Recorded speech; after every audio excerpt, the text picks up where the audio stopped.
I think that there was a number of teams that offered significant packages that, were intriguing to them. I think what it was more along the lines of is that they moved JT Miller and now they're going to see how everybody responds. Elias, is the number one. And so, he had a couple of strong games there down the stretch before the break, and we're starting to see the switch hasn't flicked yet with the Canucks, but he started to look better. He started to look like himself a little bit more with some urgency in his game. That the setting up Hronik for that goal, ringing it off the pipe. He was just involved in everything in that last game before the break. And I think that they're hoping that they can find that Elias Pettersson that, it was just a year ago when he was heading to Toronto for that NHL All-Star game. He was playing at a 45 goal, 109-point pace. That was 1 year ago. So it's not that far removed from him being a true superstar in this league.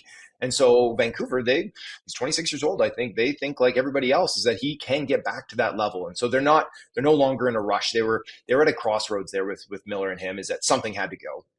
Something had to happen, and it did, and Miller ended up moving, and so now, they've told teams, people kept coming with offers and saying things like that, and they basically said like, sure, they'll pick up the phone and they'll listen to anything ever, because that's just, you'd be derelict in your duties not to. But he's not on the market anymore. Now, does that change at the draft if he doesn't find his legs, or if he's a no-show in the playoffs again?